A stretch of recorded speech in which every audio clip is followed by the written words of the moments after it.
power and control are not straightforward matters anymore. You know, empires and imperialism exist in different forms today than in the past. Economic empires exist, private sector empires, shareholder empires, empires of debt, oligarchical empires, and all of these various types of empires overlap and intersect. You know, there's spheres of influence that operate like soft empires. BlackRock and Vanguard are imperial structures.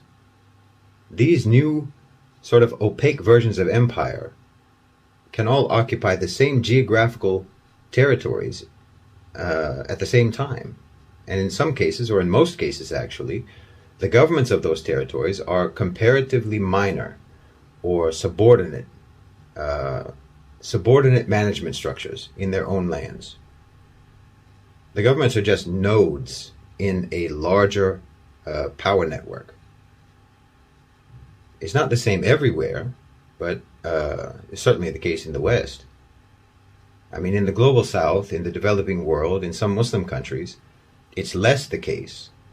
But to a great extent, that's only because the global power networks have just not absorbed them yet. They haven't been integrated into the virtual territory of any of these other empires. So national governments in those parts of the world still are able to exercise some degree of sovereignty.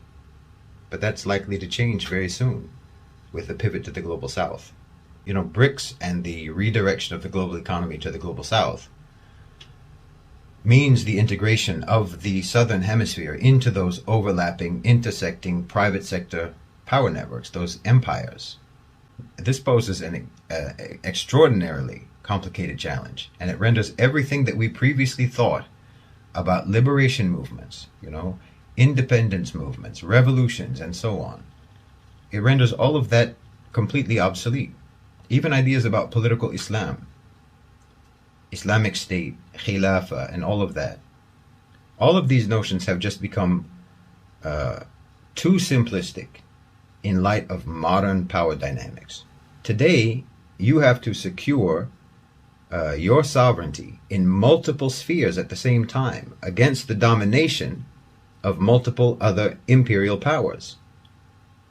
Undefined imperial powers. I mean, you can declare your independence, you can declare, you know, an Islamic government, a Khilafah, or what have you. You can declare all of that tomorrow, but what would that even mean? What sovereignty would you have? What real independence would you have when you're still embedded within this dense, interlocking set of power networks? When your economy is located within the shared virtual territory of multiple empires. I mean, look at what those powers did to the Syriza government in Greece, for instance. Listen to Yanis Varoufakis talking about the IMF and the European Central Bank, and how Greece's banks were threatened with a total cutoff of credit and liquidity. Or when Manuel Zelaya in Honduras was toppled in a coup because he wanted to raise the minimum wage. And the what used to be the old United Fruit Company, now Chiquita Brands International, they supported the coup with hundreds of thousands, if not millions of dollars. And then after the coup, you know, they paid lobbyists to make sure that the coup was legal and constitutional. And then the IMF opened the tap for massive loans to the country. Or you could look at what's happening in Russia right now. You know, there's just endless examples. No node in the network can have independence or sovereignty, and it can't make autonomous decisions. Independence isn't something that you can just declare. It's something that you have to build up over time. And that's largely an economic, not a political project. You have to build the capacity to extract yourself from the network, and that means not only developing your self-sufficiency, but also the ability to resist external coercion.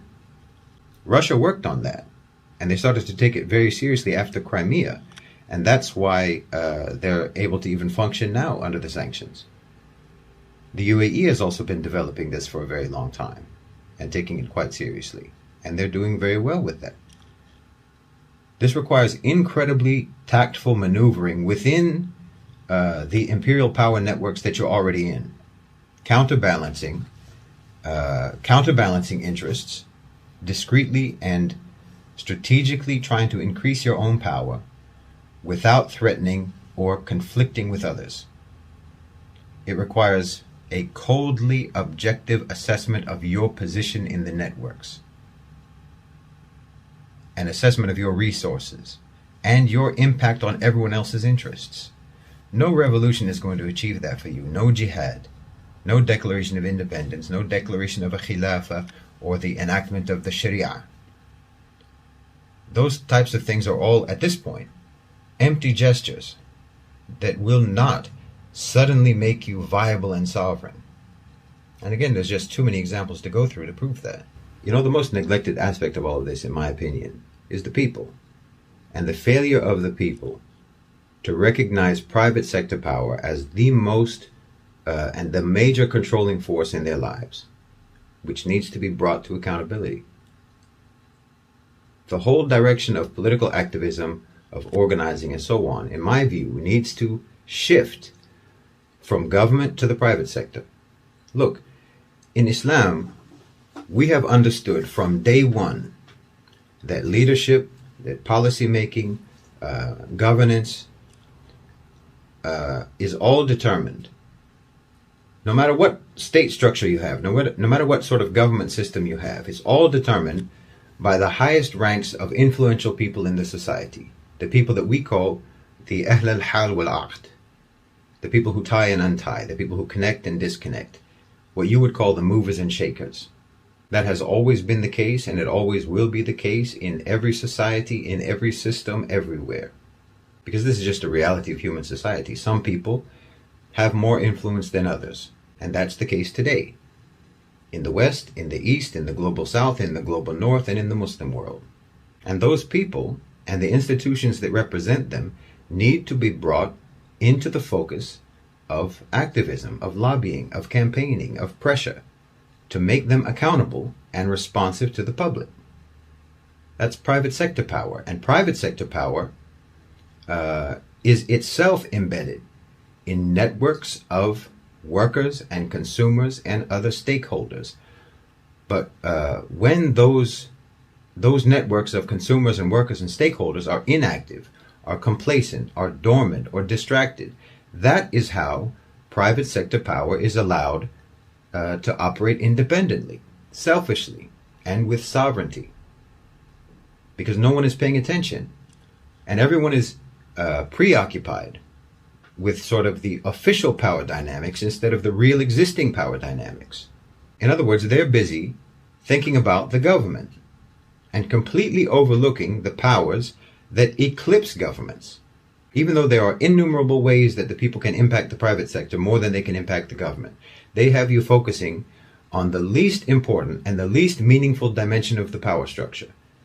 And ironically, they have you directing your anger and your resentment at governments, while very often celebrating the very oligarchs and billionaires and brand names and companies that the government is serving against your interests. I mean, you'll admire, say, someone like Elon Musk or Bill Gates or Warren Buffett or whoever you like. You'll admire these people while hating the politicians who do their bidding. And sometimes you hate them because they do their bidding. But your discontent is never directed at the ones who are being obeyed. Doesn't make any sense, does it? So the relationship between the public and business seriously has to be transformed. And this, in and of itself, I think could get you much farther towards having a nation with genuine sovereignty and independence. But it requires the awareness of the people and the participation of the people and redefining the relationship between the private sector and the population.